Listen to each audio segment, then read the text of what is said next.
Welcome to the Evolv podcast. In this new season, you're going to see upgraded equipment and guests that are going to be joining us on themes of business, self-development, health and fitness coaching, and our journey from start to finish. So sit back, relax, and enjoy the rest of this podcast. Peace. 3, 2, 1. Oh, which one? Recording? That one? Both of them. Yeah, you're on. All right, welcome back to another episode of the Evolv podcast. Today we've got a guest, and this guest is a little bit of a funny one. He's actually my younger brother. Well, not so young brother. He looks a lot older than me. It looks bigger than you, but He does look bigger than me. Big fan. Welcome, Julian, to the podcast. Thank you guys for having me. I've never been on a podcast before, but today is the podcast virginity being taken. So let's get into it. So obviously the whole theme and preface around our podcasts is self-development, business, and health and fitness. So there are three main pillars that we're going to be discussing with you today, asking questions and seeing your viewpoint on everything it is around those three pillars. because basically Julian lives and breathes those three things every single day. I He try wakes at up, least, yeah. he meditates, he goes to the gym. Meditate, not so much right now, but gym definitely 100% every single day. So I think that's what you need to do. Do you want me to speak into the microphone? That's like the this? one. That's Are the we doing one. ASMR now? Are we? Well, it's pretty much ASMR with ASMR. Julian. Okay. I'll hold it nice and close, guys. Now, one of the first questions I wanted to ask you was, you're a big gym head. Yeah. You've been in the gym for the longest amount of time that I've known you. Since you've been born, you've pretty much gone into the gym. What started it for you? What kick-started that whole gym Was he journey? lifting weights when he was in the womb? Yep. As soon as he came out, mate, he was lifting weights. Well, for me, actually, I started lifting weights, and I've actually been waiting to speak to someone or speak to a majority of people about this, but I actually started lifting weights for my soccer, and I'm pretty sure, Rianon, you know that. I was really into soccer. I still am into soccer, but it's sort of on the back burner for now. But I was into my soccer, and I wanted to be this big, juicy centre back, and the goal was to just put in a little bit of size, and went on the internet and I researched literally everything about programs and exercises to do and how you should eat, and spoke to a few mates as well. And I had one of my mates actually say, "Hey bro, like I'm eating 10 eggs a day and this is how I'm bulking." And I was like, all right, well, 10 eggs a day it is. So I started slapping 10 eggs a day onto the pan, and that was the start of my bulk. And I had this program that I had found on Safari, and boom, boom, boom, 1, 2, 3. Before you know it, you're not really training like a soccer player anymore, aren't you? Are you? So, yeah, from there on, it was just for the love of bodybuilding, not sport-specific training. So I started taking it a bit more serious. It was just in the afternoons and just horsing around training, and then it started getting serious before school. 5 a.m. wake up, going to the garage. I set up the garage in a certain way, gym style. Yeah, and then from there just took off, bro. And I haven't looked back. I'll be honest, I am a bit sad about how it all ended up with soccer, because I actually fell in love with the gym too much that I put soccer like this. So I don't regret it, but it's like a blessing in disguise. Do you know what I mean? I get Yeah. you. I get you. So why do you call it soccer and not football? Oh, sorry. So here in Australia, guys, we always say soccer. I usually actually say football, but I'll call it soccer for the Aussie audience, I guess. Yep. I Football. like it. For the bogans. The We're all here for the bogans. Yeah. Now, obviously, there was a period in time where COVID was a big thing. Yeah. Now, from what you probably don't know and what I saw, Jules was going ham in the gym. We bought 100 kilos worth of weights. Every morning, 5 a.m., he would be smashing the weights and slamming them and waking everyone up. And that's True pretty... story. True story. I actually, sorry to cut you off, but I used to work at Coles, right? You know, I work at Coles. I would finish my coal shift because I'd do the night shift. So I'd start that at around 4 p.m. and then I'd finish around 11, 12. So we're talking midnight at this point. And I would be itching to train. So I would have to sneak around the back and try to do the lightest sets of my life because I didn't want to drop any weights and make any noise. And then that didn't end up working. So definitely made some noise. Wake up the whole family. Woke up the whole family, the neighbours, the dogs, the cats and everything. Everyone knew. As you were saying though. Everyone knew that he was training. Everyone has to know that you're training, guys. You gotta So be don't do it in a commercial gym though, please. Far out. So what do you think happened? Where was the intersection between when you were like going really hard with your soccer and then started training more with the gym stuff and getting into bodybuilding? When did you notice there was like you were going in two different directions? That is a really, really good question because that is something that's still occurring. It's still like, do I want to do soccer? Do I want to do football? Do I want to do bodybuilding? Do I want to take... Sorry, we're dipping the microphone. Oh, that sounds so much better. Yeah, there you go. Yeah, it's still like not half and half. It's more like 90-10, but I still think about soccer because it's the game that I grew up and it's the game that I love. I keep saying soccer, let me say football. But the gym has taught me, and I don't want to speak about the gym this whole podcast, but why the gym is so good for your average person or for someone with mental health is because it's more than just going in there and throwing around weights. That's your time of reflection. That's your time of yourself. You know what I mean? It's only going to make you feel better. And for me, once I started getting that dopamine rush, and there's a good podcast from Andrew Huberman about dopamine and ways you can receive or you can boost your dopamine levels and stuff like that. That was a good podcast for me to watch because I realized where I'm grabbing my dopamine from and how I can enhance or take a bit down where I need it, where I don't need it. But back to what I was saying was the gym is, for me, was way more of a dopamine rush than football was. Football was so up and down and you know, 1 week you're in the starting lineup, next week you're not, and then you sort of feel like shit. But the gym, you go in, you throw around weights, you look at your pump, you're never going to feel like shit. You know what I mean? There's always like a progression in the gym. There's always going to be boom, boom, boom, boom, boom, unless you hit a plateau or something. But that's why I fell in love with it way more than the ups and downs of football. And a lot of athletes are getting caught up in the mental space now as well. Like, I know some boys that were ready to commit suicide over football because they weren't starting. You know, they were having shaky times and that was what they poured their life into. So I feel like it was good for me to have something else to think about other than football. And the less I cared about football, the better I performed. So how weird is that? That's a question. Like, that's a weird way to dive into it because obviously the mental health these days is on the rise and everyone's talking about it even more than ever. I feel like you said it very well. It was a good dopamine spike that took you away from the mental drain of starting in the starting 11 or being on the starting squad. At what point in your career, we'll call it, did you discover that? Or was it just something that happened?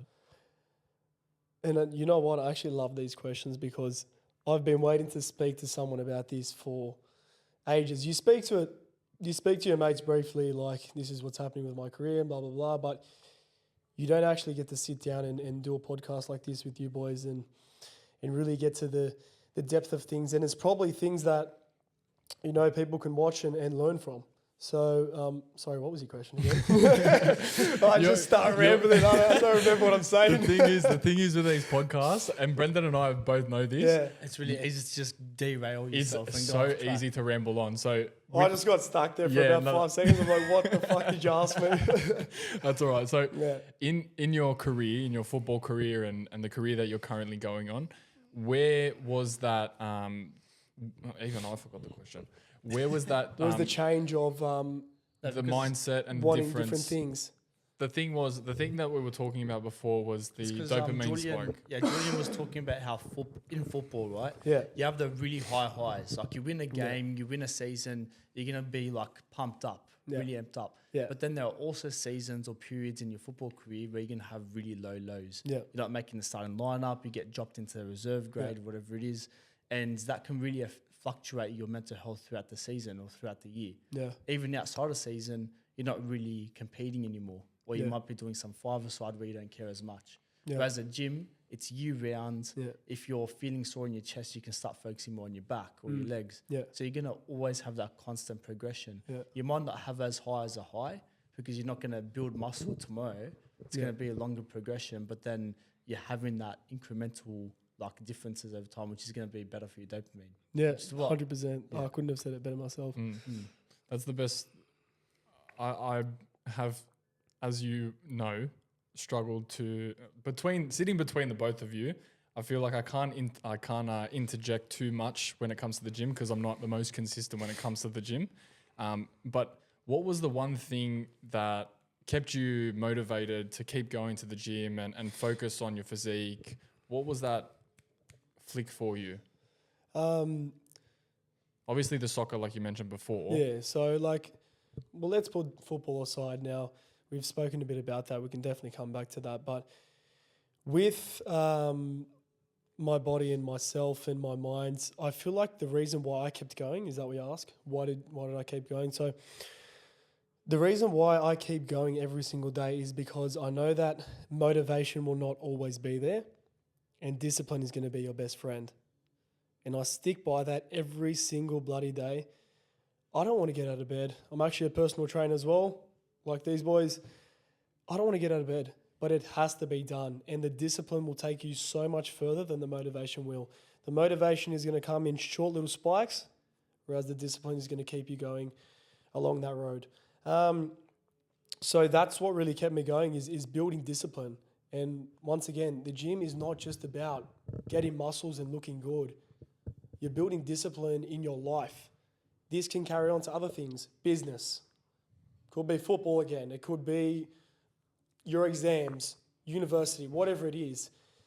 Once you build the discipline in one thing in your life, you can carry that on to other things. And I'm not saying I'm some professor here. I'm not Andrew Tate. I'm not anyone. I'm 20 years old, so I'm still young. I still got a lot to learn, but I know that is a key principle. I know that is a key principle for life. Discipline is always going to take you way further than motivation will.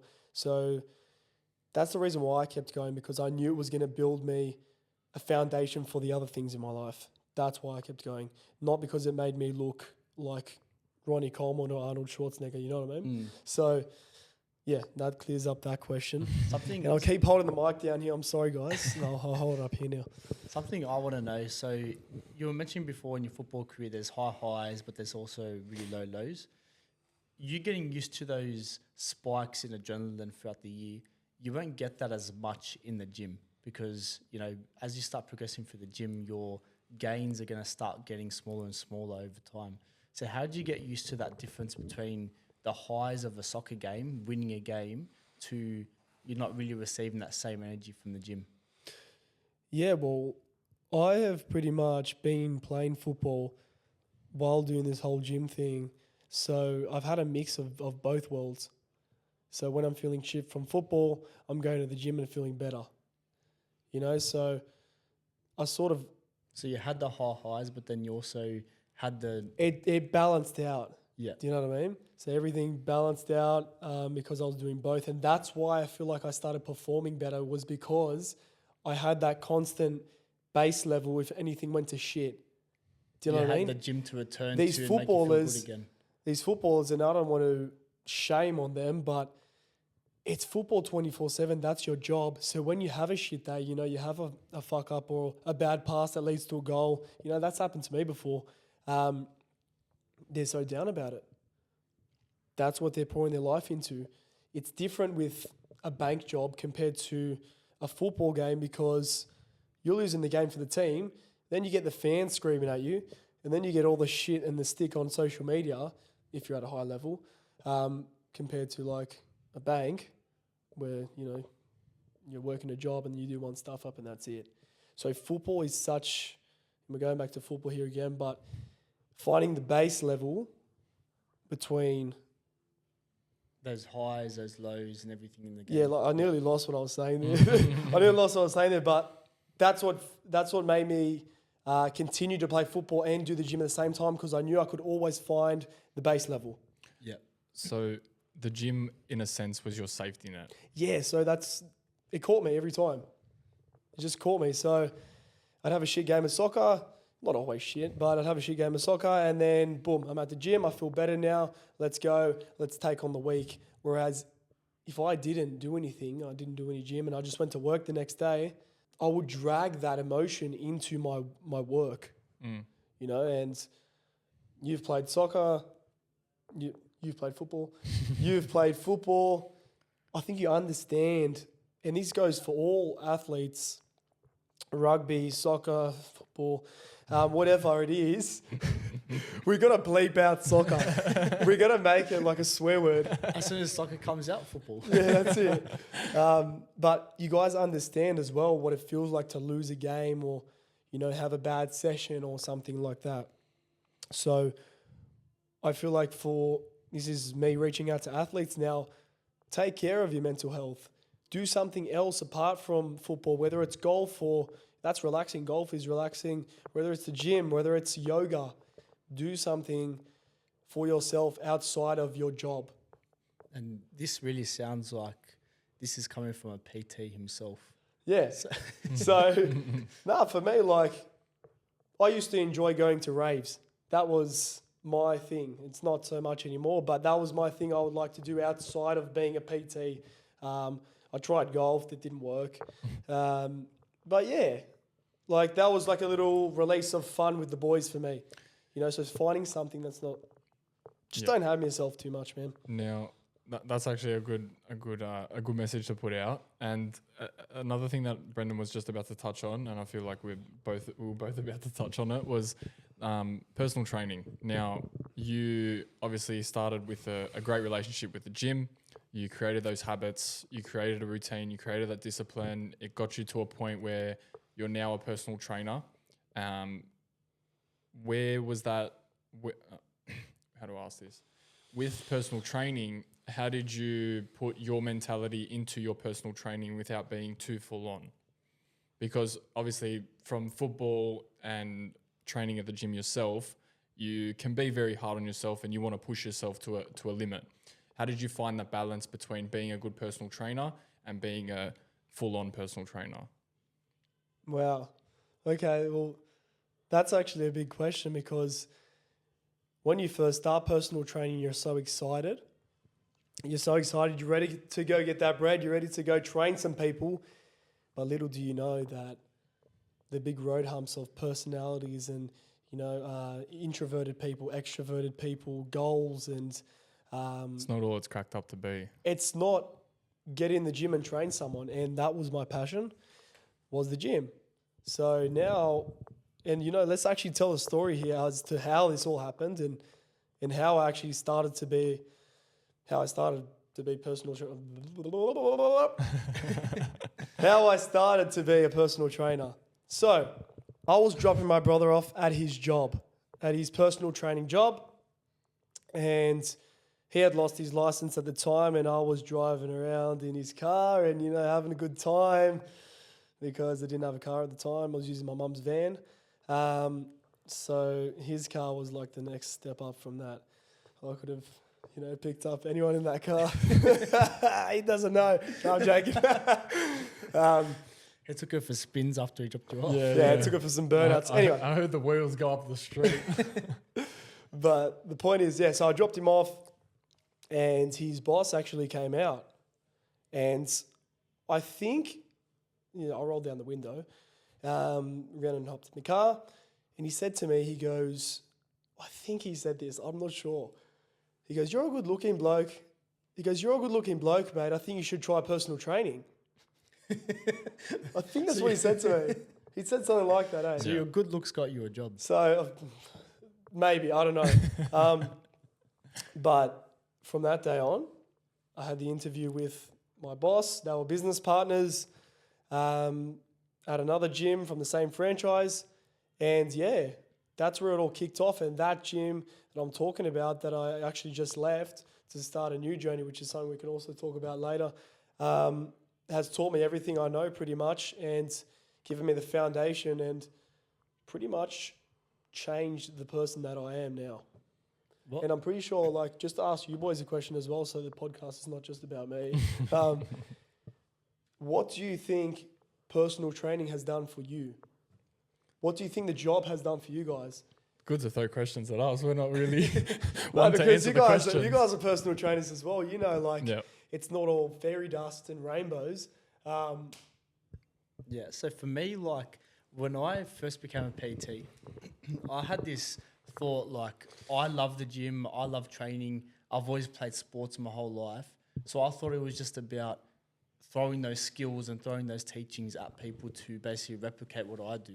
But really early on in my career, when I started dealing with people face-to-face, I've never been in a gym myself, I've always been mobile and outdoor. When I met people, I was like, wait a second, these people are not nutcases about training. Some of these people, getting 10,000 steps a day is like running a marathon, you know. So for me, like, I had to like really break that down and realize, for some people, just achieving 5,000 steps a day is, you know, their upper limit to what they can achieve every day, because all they do is sit down all day at their office jobs. And breaking that down and making that mental decision to be like, wait, I can't be a commander in these sessions like I would for my own training. I've got to really turn back and, you know, be personable to that person. Yeah. And that was my biggest lesson. Yeah. And just to jump in and say something for a second here is, I've actually seen a lot of personal trainers, and I think I'm at a good point now to where I can sort of pick and choose and see who I think is a good personal trainer. I'm not saying I'm the best personal trainer in the world, but I can see what's happening when I go to other gyms. So I'm watching those personal trainers, and watching them, you can see that they're literally giving their clients what they would do for themselves and don't understand what risk that has, you know, and how blind that is. Why can't you open up and see what they want? And that's that's the communication side of personal training that is so good. Yeah. You get to learn about people. And I was so stubborn before I started personal training, just wanted to worry about myself and blah, blah, blah, blah, blah. But this was so good for me, and probably so good for you boys as well, because you get to understand who people are, what they do, how they breathe. If they look at you a certain way, you know why they're looking at you that way. You know what I mean? Yeah. So, yeah.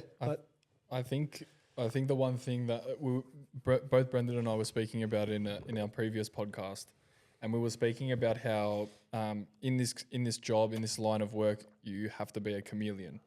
Oh, yes. Yep. I love talking about this because it's the best way to get a broad understanding and put it in an analogy towards what personal training is and how you can perform at your highest level.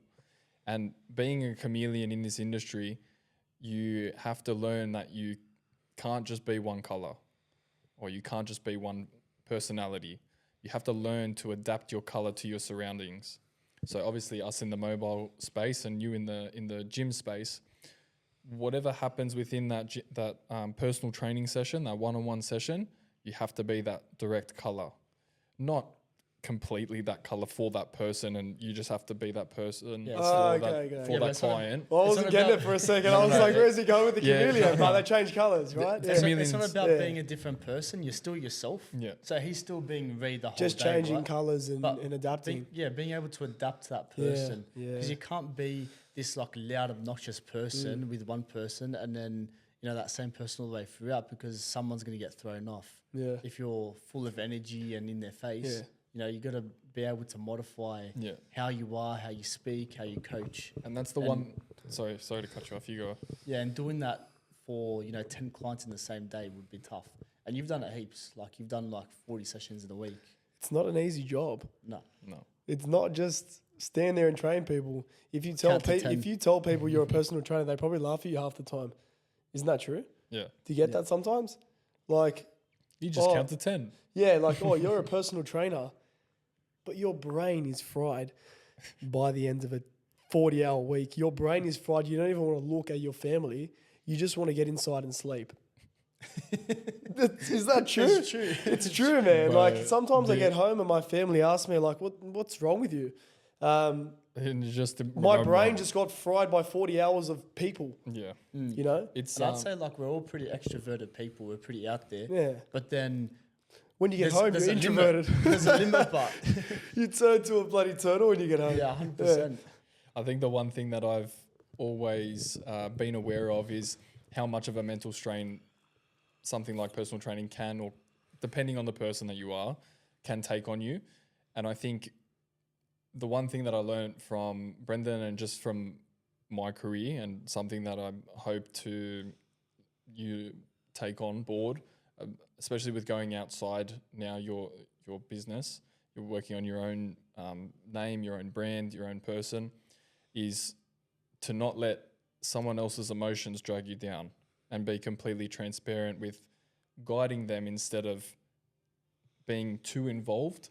I feel like that was one of the big things that I took from this whole journey of being a mobile personal trainer, or being a trainer from 2019 to now, is I used to get so invested emotionally in these people that it would start drawing me thin. Yeah, but it's really easy for that to happen because, you know, people are coming to you with their problems. Yeah. They, you know, have been struggling with weight loss for decades at a time.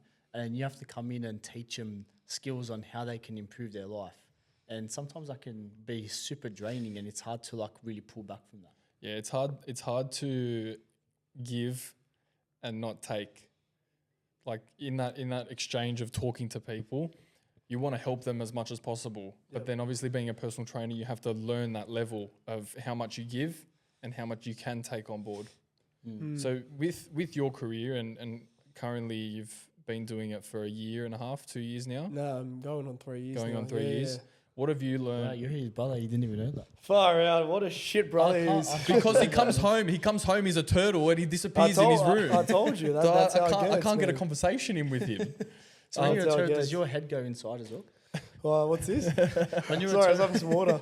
so when you're a turtle, does your head go inside as Yeah, well? yeah, man. The head's under the what do they call pillow. it? The shell? The sheets, the blanket sheets. Yeah. Oh, I got a brain fart there.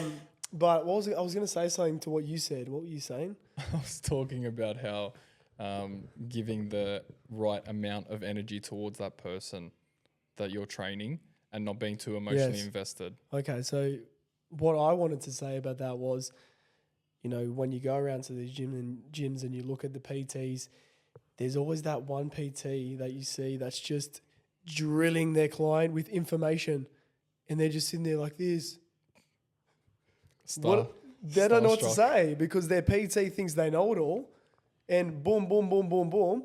Yeah, their PT's drilling them with information, and they just don't know what to do. That's not a good PT. Just because you know everything doesn't mean anything. You could know, say, for example, I could know less than you, but I provide a session where they get to speak to me and I get to speak to them, back and forth dialogue, and I'm a better PT now.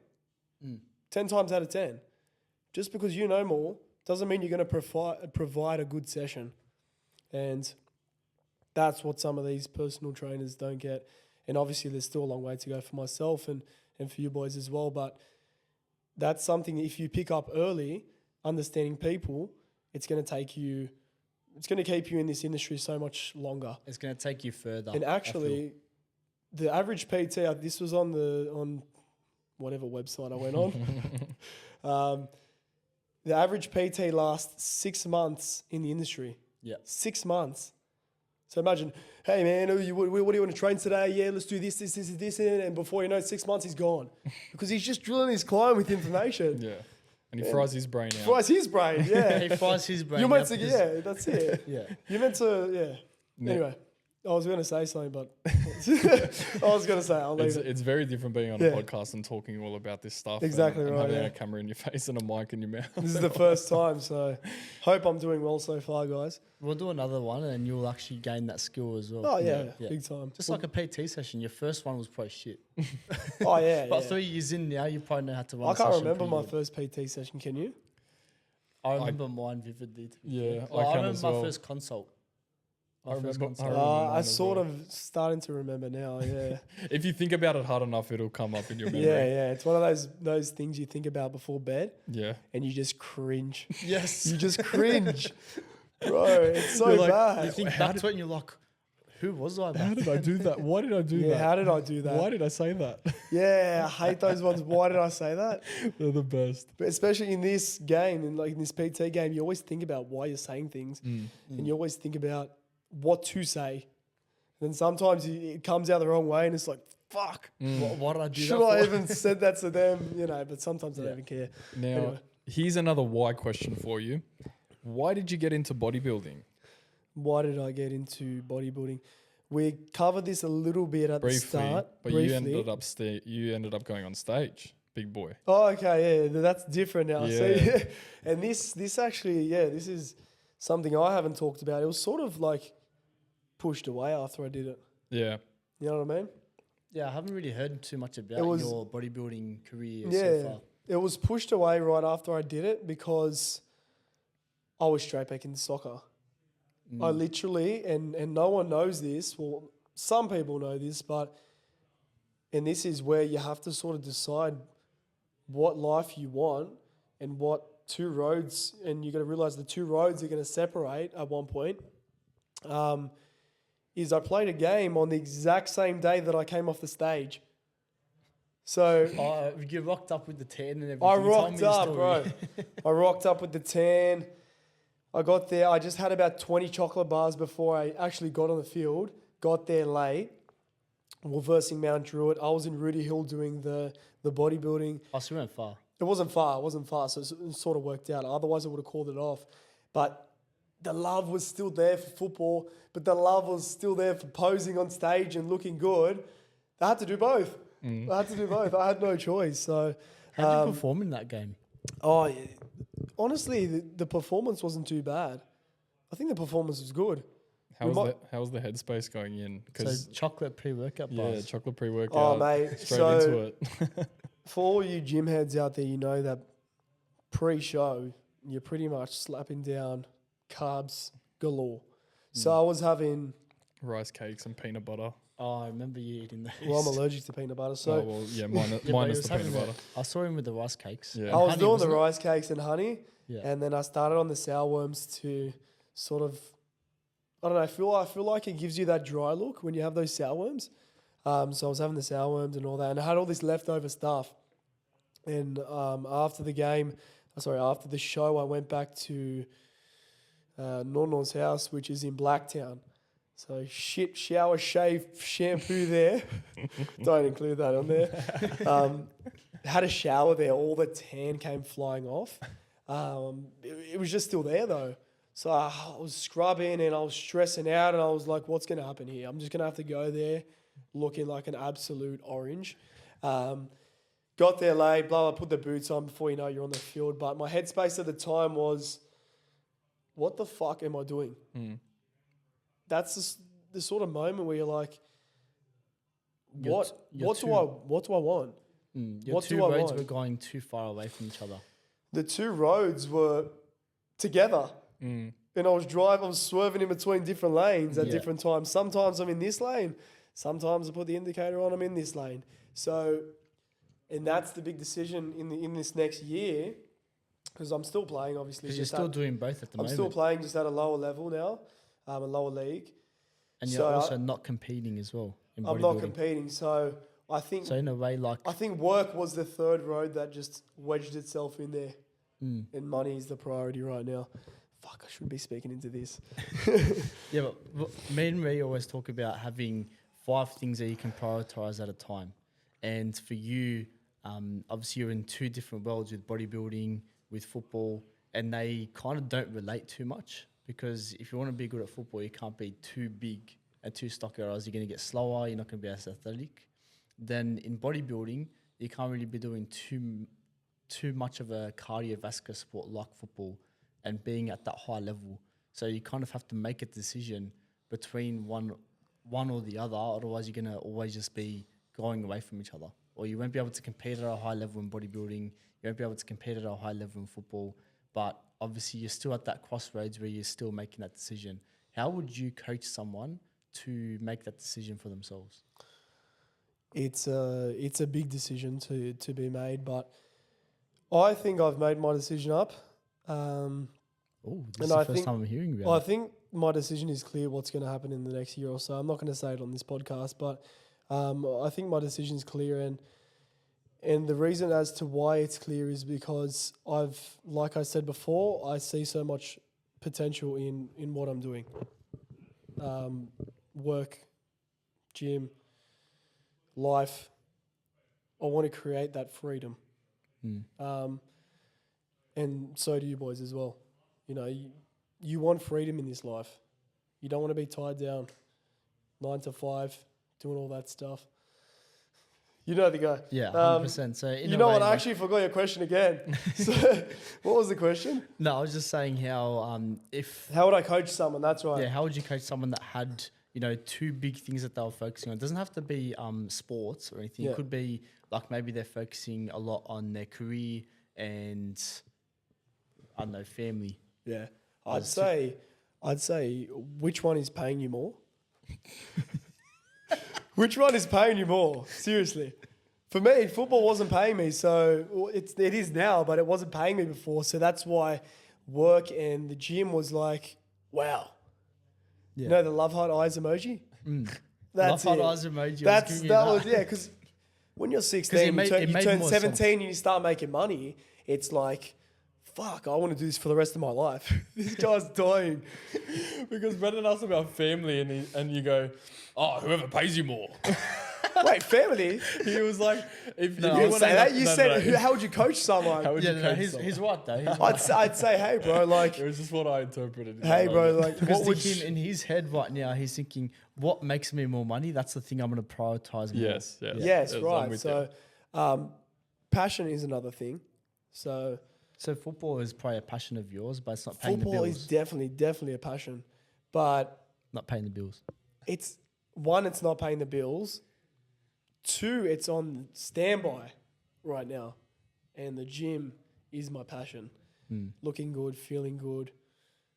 There's never going to be something wrong with that. What's wrong with feeling and looking good? Is there anything wrong with it? No, there isn't. There's nothing wrong with it. Whereas football, all I can think about is the constant injuries, the highs, the lows. The highs, the lows, all that stuff. Like we named it before, we spoke about it.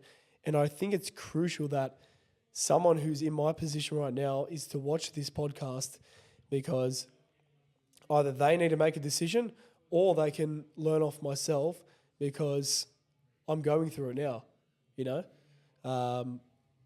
And it can probably help them, Yeah. you know?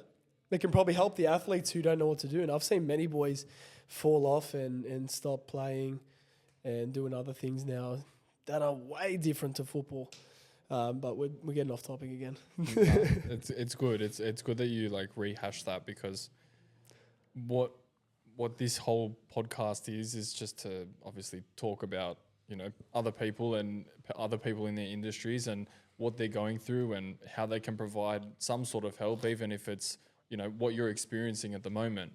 And through all that, what's the one biggest key takeaway that you can sort of suggest to someone to say, hey, if you're going through this, this is what you need to do? In terms of career, headspace, mental health, all that stuff. Well, in terms of like, you know how you mentioned before that, you know, football and the gym, you're basically on two roads and you're like swerving in and Yeah. out. yeah. If you were talking to someone that had that same issue, maybe it's unrelated to gym and football, but another two different roads that were intersecting, Yeah. what would you tell them to do? Yeah. I actually was speaking to a friend of mine, and he was just here, Peter Madax. We'll shout him out real quick. And I was speaking to him about money once, and he told me, this was quite a while ago, I said, oh, I need to save more. And he goes, no, you need to make more. Do you know what I mean? That's what Brendon says every day. You I need say to that make all the more. time. You don't need to save more because you're holding yourself back. You need to go for it. Yeah. You need to make more, and then you'll save more. Do you know what I 100%. mean? We come from European households, right? Yeah. Our grandparents came to this country, started running businesses and making money here. Yeah. So we've all been about, you know, just Make more money. You know? Make more you, money. You not have money? Make more money. But then again, with making more money, you still need to find the medium where it's like you got to enjoy your family time. You got to enjoy your significant other, whatever it is. You still got to make time for those things, and that's something that I'm learning as well is to Create not balance. not smack your head into money, because You get lost. at the end of the day, it is just a bill or a dollar sign or Piece of a paper. bloody number or paper, whatever it is. But we all chase it. But can you sometimes take a step back and look at The other aspects your of your life, life that are more your important. life? Because, and this is why going back to the gym and feeling good and looking good, people like Bill Gates and what's his face, the lizard bloke. What's the lizard bloke's name? The lizard. Everyone calls him the lizard. Facebook owner. Oh, Mark Mark Zuckerberg. Zuckerberg. Mark the lizard. Mark. His name's Mark Lizardberg. Mark Lizardberg. Mark Lizardberg. Like, you see all these people, and now they're finally realizing that, They want fuck. to focus on their health and stuff. yeah, like I'm out of shape. Like Mosey, like he's jacked. Hormones is jacked and smart. That's someone who you should listen to. Like, he's got both, you know. Chris Williamson. Chris Yeah, Williamson's good. But they're realizing too late. They've got all this money now, and now health is a priority. So why is health a priority now? I was. One thing, and this is something that Ray talks about all the time, that 5 priority thing that I told you about before. Yeah. Like career is one of them. Yeah, you spoke And about for that, those yeah. people, you know, early on in their careers, Alex Mosey, for example, he was just focusing on his career, and the other 4 or the rest of his life was kind of put on the back burner. Yeah. But if you focus on just a specific season of your life, focusing on just your career, making money, and then the other things are kind of take a back burner, but then you also focus on them a little bit later, but making sure you always have goals and progression, so you're always focusing on them in some time. Yeah. The one thing that we said this again in another podcast as well was I think you should clip this. Have you clipped it and posted it? well, that's the thing. The whole podcast gets clipped. Yeah, So well, I think that is perfect to clip. Just literally clip it and just pop. These are the 5 things you guys need to do yeah, in life to, you know, be successful, whatever. yeah, they're very important, and obviously, and as you probably know, I prioritized having a significant other more than any of those things over the past 7-8 years from school to now. And I never had a worry about finances. I never had a worry about family. I completely put all that stuff to the side. But I think it's longer than 7 years, okay, probably 8, 9. probably 10. What about Well, 24? Well, I'm 24 24 years of 24 marriage. years. And he's 24. There we go. now. I think the one thing that I took away was, especially when I went away to Europe and came back, everything sort of hit me at When once. you found yourself? When I found myself. Where did you find yourself? You baited that question. Did you find yourself at the supermarket? Where'd you find yourself? Okay, I'll Now we're diving deep. We're Far diving out. deep into the Far life out. of Rianon. All right, let's go. No, but like, This podcast just took a turn. but I'll honestly, go into it. that's probably true. the thing. You would find yourself after spending X amount of months in another place, reflecting every single night, imagining what you could be, where you could be, what your bank account looks like You know what? It in a wasn't couple of years. 100%. It was the whole find yourself thing was something that we joked around a little bit about, and I would always say that I'm trying to find myself. I'm trying to find myself, and when I got back from Europe, that was my journey. Was trying to find myself or figure out what it was that I wanted to do with my life, with my family, what I prioritized, etc.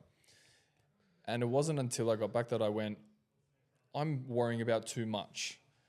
I'm worrying about more than what's on my hand, and my whole headspace is going in 7 million different directions because I'm trying to focus on 7 million different things. All right, how about I take a step back? Let's prioritize 5 things. Let's start with 5. Whatever I can hold on my hand, let's start with that. My family, that's number 1. My faith, my career, my friends, and myself. They were the first 5 things that I sat there and went, okay, let's just focus on these for the next 6 months and let's see how everything goes. Bang. As soon as everything, I just focused on those 5 things, And you can see that focus. and you can see that focus. sure. Everything just kind of went in a very upward spiral direction. Yeah. And I didn't hear about any gym in that. Oh, shit. Shit. Clip this. This is going fucking right on there. Nah, I'm joking. gym was not on that list. The gym, you know what, but It was like that imaginary pinky finger that's. And me and Julian every week, hey Ray, get in the gym. Come to the gym with us. Yes. I have been slacking, but my mental health was more of a priority. but there you go. Yeah. The gym is Far the out. answer This is to your. your This is my podcast. You should be the asking gym me. is your answer to any mental health problems. I'm not saying you No, take no, any tabs or anything, but like some people fucking take these hard drugs for whatever it is, anxiety, depression, and this and that. Bro, just go to the gym. Just go to the gym. Like, how hard is it? No, 100%. It's even if it's just going there, putting the clothes on to go to the gym, just do something to move your body. Get That's your the body thing, moving. Move your body because it's not. Move yourself. It might not be the gym Because for you could everyone. be sitting there with watching fucking Netflix series with cheesels in your fucking belly button, cheesel dust, and then you pick the cheesel dust out of your belly button, you lick it, and you're not moving your body, but you're taking pills because you're depressed. It doesn't make sense. You know, I went Andrew Tate there, but you understand what I'm saying. You know what I mean? I get you. 100%. Just to make it like a visual for you guys, the Cheetos dust in Now that they're area. just picturing it in their head. Now They're I like, want you to "Ooh, picture the I Cheetos don't want to be dust." like that. I'm going to follow Julian to the gym. Next time you sit down, you watch Netflix, and you have dust all over your body, Cheetos dust. Just think like, go to the gym. Obviously, when you were finding yourself in Yes, Europe, when I I was was finding with you. Yep. I was with you. So we went actually for, it was 6 weeks. Yeah. 6 It weeks. was and- 7 weeks, yeah. Well, I went for 9. I think you left like 2 weeks before I Yeah. left. Anyways, we were still running dynamic recover at that time. Actually, I was. Well, I was running I dynamic was just about recurve. to touch on that. So I we was left. running We were, everything. we were honing on that. So we were gone for 6 weeks. least We I was went trying on to. this find re trip for 6 weeks. And while we were gone, dynamic recover was still running in the background. We were very lucky to have Julian actually running ship or running everything that was happening. And in I'm Sydney. very lucky that you boys put your trust in someone like me instead of going on Fiverr and finding an actual manager. yeah. You know, an actual person that could do that. Because I'm not qualified. I just know how to ring people up and talk shit, right? Which is part of our job. Exposing personal trainers, but we talk shit. Anyway, I was doing that for you boys. Anyway, go on. Yeah. So, I know us going into it, me and Jono, who was our other business partner, we were like, who are we gonna get? Like, we're gonna be gone for such a long period of time. And then Rianon was the one that was like, you know what? I trust my brother. I feel like he would actually do pretty good in doing what we're doing. And I thought about it. I was like, when we started the business, we didn't know what we were doing. I've never been a manager before. I've never gone and done interviews. I just learnt on the job, and we were like, Julian can do the same thing. Yeah. And I was doing 100 calls a day. I was going hard. Just, hey, this is Julian from Dynamic Recurve. Just following up on your personal training inquiry. I know it off by heart. And you're doing meetings with the trainers and everything. Yeah, that was big. That was a step in the right direction where I was like, fuck. What did that experience give you? Oh, that was a great experience for me. And once again, I appreciate you boys for putting your trust in me out of every single person. But then that goes back to what we're speaking about here is self-development, gym, feeling better, looking better. I don't think you guys would have trusted me if I was this slag that was picking Cheetos dust out of his belly button. You wouldn't pick me, even if I was smarter, but I looked a different way, So that's why taking care of yourself is the highest priority and whatever else comes under that. But the question was, that was a step in the right direction because like my first personal training job, it taught me about communication. It taught me about understanding people, actual people now. Like we're not talking, clients are actual people, but these are the trainers who are coaching the clients and now you're coaching the trainers. Do you know what I mean? Exactly. It's like So- a step above in a way. It's a big step above, and it's something that I think every personal trainer should get to do is coach someone. And it's something my mate's doing now. He's doing a mentorship out of Plus Fitness. He's offering a mentorship, so he gets to teach people. I think that's a good way of taking a step forward. You know, like elevating your knowledge in a way, because if you can teach someone to coach as a personal trainer, you basically are cementing the skills that you already have Yeah, as well. yeah. I think the biggest takeaway that I took from giving you the trust to run the business that we created, I think it was a big, it was a bit of a daunting experience. I don't think it came out all positive. I think I kept the ship afloat, but I think I'm giving you the credit as to it you were was thrown in the deep end very quickly. very quickly. And that was something that Brendon did with me very early on as well. Yeah, And Here you go, mate. yeah, my first client. but that's good. Well, that's That's the best thing in that's the how world. you learn the most. That is the best thing in the world. And I'm sorry to cut you off again. Sorry to cut you off, but the amount of times I got thrown in the deep end at my first personal training job, it's crazy. Mm. But you've only got one thing to do, Yeah. and that's do it. Sink or swim. Sink or You swim. got to do it. The reason why I trusted you was not only because you were my brother, but Because you shredded. and not only because you were shredded, it was because when you went through that whole COVID thing of training every day during COVID, even when it was you were told to stay inside your doors and not go out and not socialize with people, you were there, dedicated to the cause of getting huge and getting jacked and being big for soccer. That was the main reason why I knew that if I threw you in the deep end straight away, that's something that you could have taken on your chin and just learn from every single And you'll be able to experience. handle it.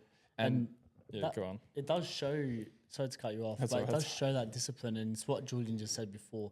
If he was just some fat slob, you wouldn't trust him. No. And I'm not saying I don't like saying that too much on a podcast, but in You a got to way, be real sometimes, bro. yeah, you got to be real. Like, I'm not saying you have If to you be a had the choice to bodybuilder. hire, if you had the choice to hire Ronnie Coleman, or you had the choice to hire, I'm trying to think of some fat bloke, some just unhealthy bloke. Who's unhealthy?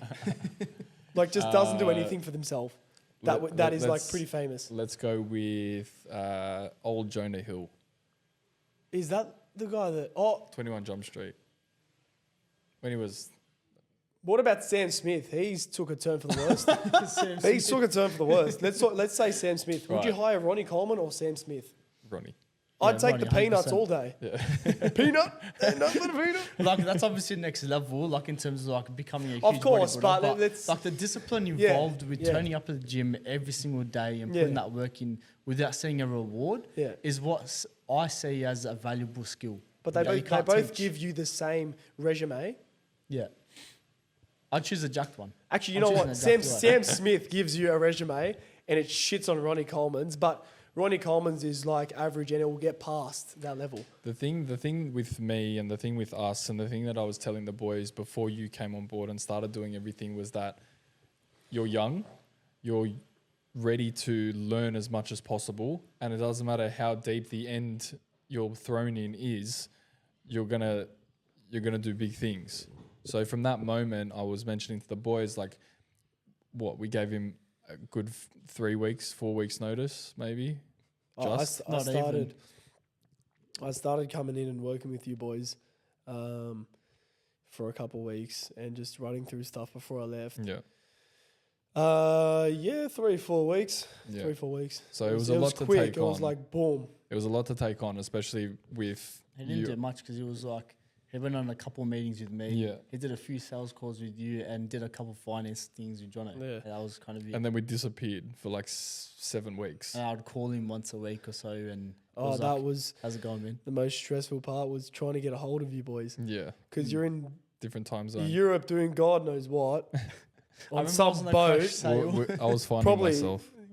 You found yourself in the water. I don't know what happened with you, but yeah, and this is something I want to speak about to everyone that's listening to this podcast, and I'd love if you boys clip this. Is and I've said this on my, I actually put this as the caption on my bodybuilding post. And that is, growth takes place outside the comfort zone. You need to feel uncomfortable to grow. So back to the Cheeto dust in the belly button. That's your comfortable spot. You are not going to do any growing there.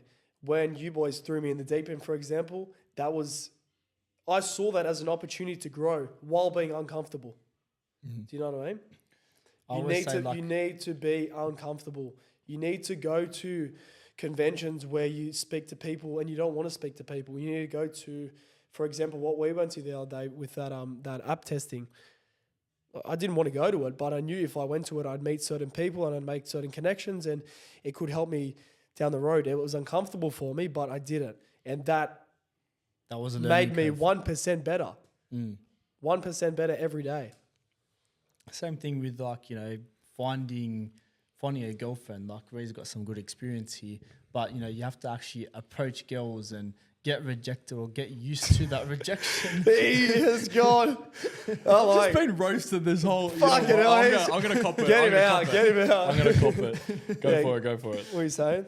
But I'm just saying, you have to just in exactly with what you're saying. You have to get used to. You have to get used to that. Oh that hell! Oh hell no! Oh. What the hell? Oh my god! Oh shit! This podcast is gonna turn into a meme. Fuck me. But honestly, you have to be comfortable with being uncomfortable, and putting yourself in those situations is the only way that you're gonna learn and grow. Yeah. And when you're dating, you have to be used to getting rejected sometimes, and if you're not able to deal with that rejection, you're never gonna end up finding what you're looking for. And every time you get uncomfortable, it's not going to be a good experience. Yes, you grow from it, but it's not going to be a good experience. For example, when I first got to my first personal training job, one of the trainers there chucked me into a group class and he goes, tell them what to do. I stood there. I didn't know what to say. I said, all right, let's do some squats, I guess. I said, I guess. And they're all looking at me like, what's wrong with this guy? You know what I mean? But that was an uncomfortable situation that I grabbed information from and used it for another day. And the next time I did group class, I was like, all right, we're doing squats. Let's go. 3, 2, 1. Unconfident, then confident. Yeah. And so you take what you learn from that uncomfortable experience and you use it for another time. Which is important. You have to actually take that learning and put it in. So what we've done with the podcast is we've rewatched every single podcast that we've done, and we've seen ourselves being like, oh, I don't like that I did that. I don't like how I was talking about this for too much. And then every single episode we've improved slowly by slowly. But I already know that when I rewatch this one, I'm going to take lessons from this one that I will not make in the future. Yeah. As an example. Yeah, so true. And I can't wait to watch this back and see what the fuck I'm doing. I'm probably sitting some odd way here. This is probably the most out there podcast that we've had so far. Yeah, the others have been... I'm honestly trying to just be myself. That's it. The first 5 minutes, I was like, who do I want to be on this podcast? And I was like, fuck it. The whole point of podcasting is to be yourself and speak whatever words you have. 100%. In your brain. So everything that's entered my brain has entered this microphone. It's pretty hard to be fake. The Cheetos dust in the belly button, that was in my mind before I even said it. It's pretty hard to be fake though for a full hour, but that's what's good about a podcast. You can't really be fake for a full hour straight. Yeah. Whilst talking in a conversation like this. 100%. Which is why podcasts are so good right now, because everyone likes that real and that, seeing the real personalities coming out. Yeah. Which you can't fake. Yeah, and Brendon and I, we've been doing this for like a year now. So it's been like a whole year of us just, Brendon for the first season, watching ourselves and editing and doing all that stuff. But now myself editing all these ones and watching myself over and over again, I'm going, Jesus, there's so much room for improvement. Even if you think you've improved to your max potential, there's always so much room for improvement. And that's a big lesson that everyone can take from anything. Like when you first do a bench press, you're going to be pretty shit. But then over time, you start learning that skill. I'm still learning how to bench now. Yeah. That's another thing. Too. And that's another thing with the gym. That's another thing with the gym. There's so many different things and different ways of training and things you can do.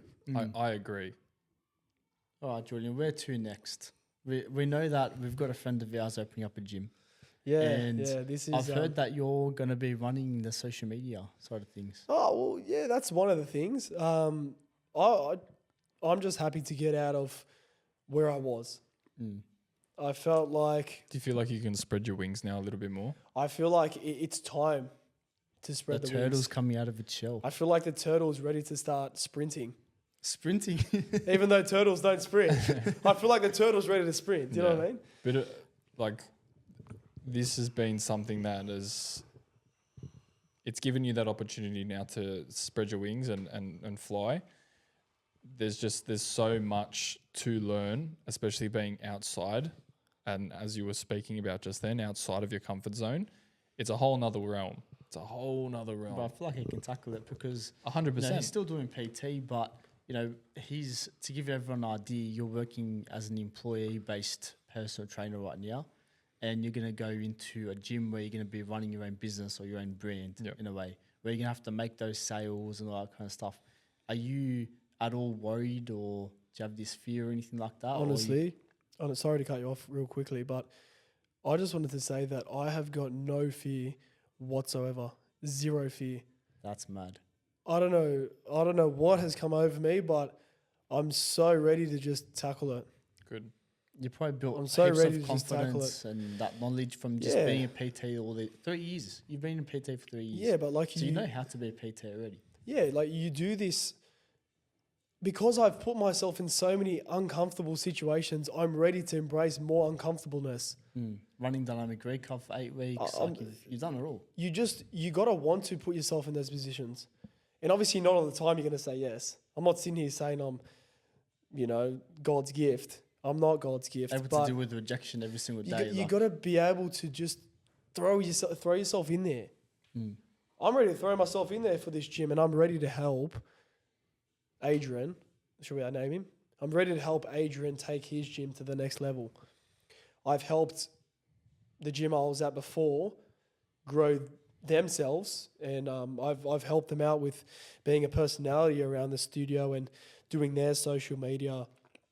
And that's another thing. Like I don't know how to do social media. I just know how to make my social media look good. So how hard is it to make a business's social media look good?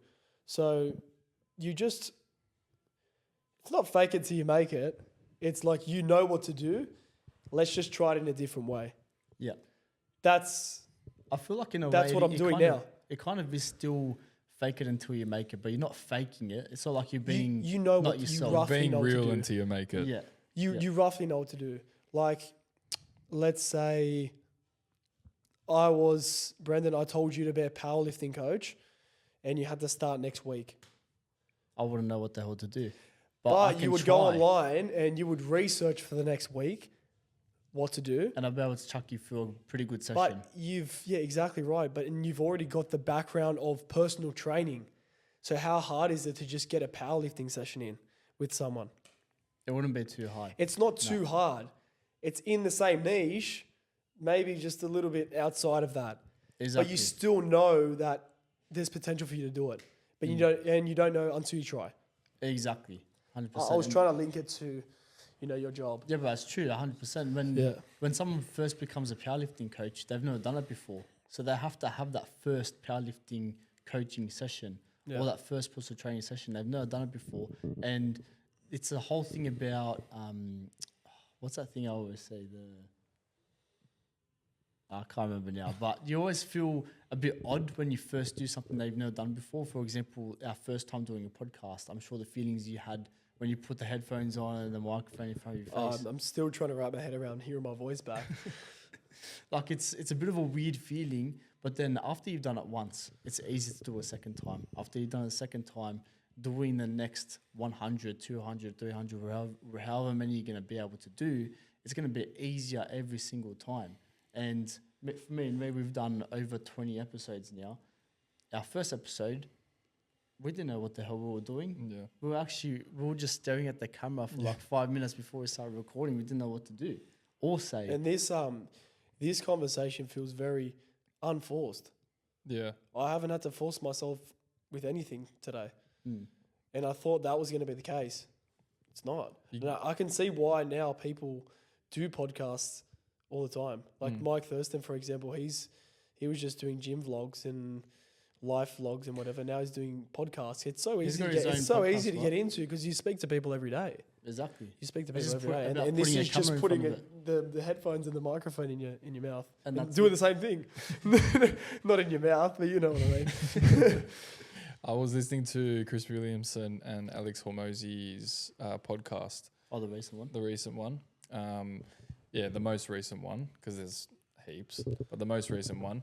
And he was talking about how putting in 100 reps of anything just to get an understanding of whether it's your baseline or it's your thing. Continuing those 100 reps for us, it's been just continuing this until we perfect it. For us, it's been day in, day out, 100 reps plus of the business. Of sales calls, meetings, whatever it is. What was it like for you in the personal training realm? Did you have that correlation with your training and your career? The 100 reps or doing as much training as you could possibly do. Did you put that into your personal training with clients? Like the reps. Do you understand what I'm saying? I understand what you're saying slightly. What I got from that is doing something you don't feel like doing until you like doing it. The effort that you put in with training, doing as many reps as you can for push-ups, for instance, and putting that perspective of push-ups into work. No, I think it's different. So what you're saying is like doing 100 reps, doing 100 episodes, you're going to get used to that skill, used to doing that thing. So for personal training, you'd be like doing 100 sessions. Yes, putting in the reps in to do that. I get that. Yeah, that cleared it up a bit more. I don't know what Rianon was going on about. I was wigging out a bit. My brain's a bit 100. fried. I sort of got what he's saying, but you cleared it up good. After personal training it's like you're a broken record after a while because it becomes so fluent to you. But that's why it's also so good because now you're having conversations with everyday people about their life and you're understanding them better. For example, when I go to the gym at UFC gym in Rockdale, I'm speaking to more people now than the Julian if the Julian from 2020 went to the UFC gym, he would just go in and do his session. But now I'm going there, I'm speaking to people and I'm interacting with opening the other members my mind to new things. And that's what, after 50 to 100 personal training sessions, you can start to grasp is the confidence with knowing what you do and how to teach it and all that kind of stuff. Yeah, like it just becomes second nature to you, just like any job. Once it becomes second nature, you bring that into your real life. It's just like being a salesman. Unfortunately, you start bringing that aspect into your everyday life. Yeah. And, some of your family members may be like, oh, why are you trying to sell to me? I don't want to buy your book, There's so much shit to talk about. I feel like I could sit on here all day, honestly. But I think we do this again. I think this is a good podcast. I think it needs a part 2. Yeah, part 2 after you've started working at that gym. Yeah. I want to see like what your progression is in that gym, how many clients you get by the end of this year. The evolution of That's JDB. Yeah. That'll be a good podcast because you can sort of and see. you'll have that more confidence from doing the reps in this podcast. Yeah. That's where I tried to go before. I don't know why the hell I wigged out so much. I completely just went mind blank. But yes, I did it before. doing the reps. Like before, I started speaking about something and I actually It's forgot really easy what to the get question was derailed and what I was speaking about. Mm. It's so easy to get Yeah. carried away on here. Yeah. Sometimes, like I've watched Chris Williamson as well. I think he carries himself away. Sometimes he does. He does. He goes on a tangent. I've mostly seen it by his guests. His guests always go on tangents. I reckon he goes on tangents. He does as well, yeah. Yeah. I was listening to him. Well, think about normal everyday conversations. When you have a conversation with someone, it can go in 10 different roads. Yeah, and That's this normal. this is sorry to extend this podcast more than what it has to be, but that is something I picked up from personal training as well. Is you need to let the other person speak. Like, I love to speak, right? The power of listening. I love to speak, and I can tell you everything about my day, but I had to really learn that, let me take a step back, let me listen to what my client has to say, because it's probably more valuable than what I'm going to say to them. It's actually more valuable for you to listen to them than for you to speak, because they always say that the quietest person in the room is No, act like the Be the dumbest person in the dumbest room, you'll be person in the the room. smartest person in the room. the dumbest person. It was like it was in a Gunner song. I heard a Gunner song. The quietest in the room.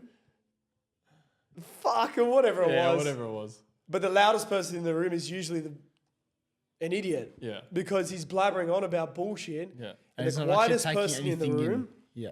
is the one soaking it up, all in. soaking up everything. And that's a skill that personal trainers, normal people have to learn, because 100%. it's a life skill at the end of the day. That's it. And that's Julian, ladies and gentlemen, on the Evolv podcast. Fuck that ran very quickly. Thank You Jules. boys for once again putting your trust in me and getting me on a podcast at the age of 20 years old.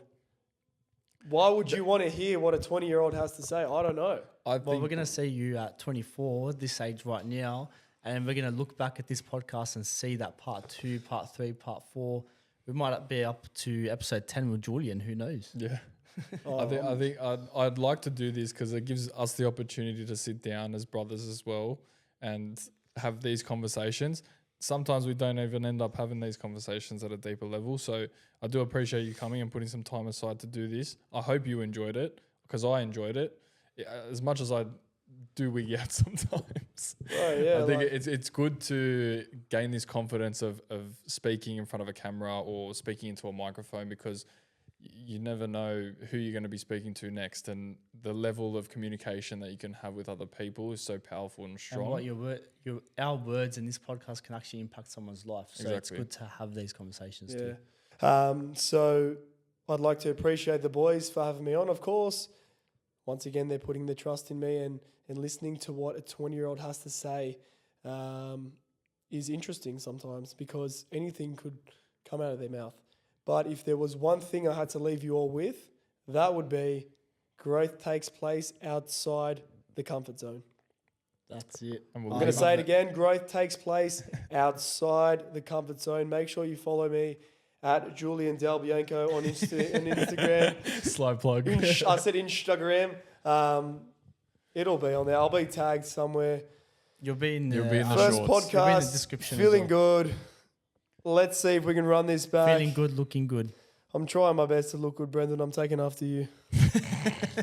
We'll leave it there. Maybe the next podcast is about something different. Maybe we'll do the podcast inside the gym. Maybe we try and turn this that'd be into a fresh and fit sort of podcast. Oh, If you know what I mean. Shirtless. If you know what I mean. I might need to whip the glasses out for a second. Oh no. Oh my god, it sounds so weird to be in normal life. Wait Right, till you put people. We're gonna end the podcast. He's having too much fun with this. What color is your Bugatti? What color is your fucking Bugatti? Guys. Peace out. Thank you guys for listening to this week's episode of the Evolv podcast with Brendon and Rianon. Make sure that you stay tuned for next week's episode. We're going to be dropping one every week. So make sure that you like, comment, and subscribe. And for now, the Evolv podcast. We'll see you soon. And we're out. Ciao.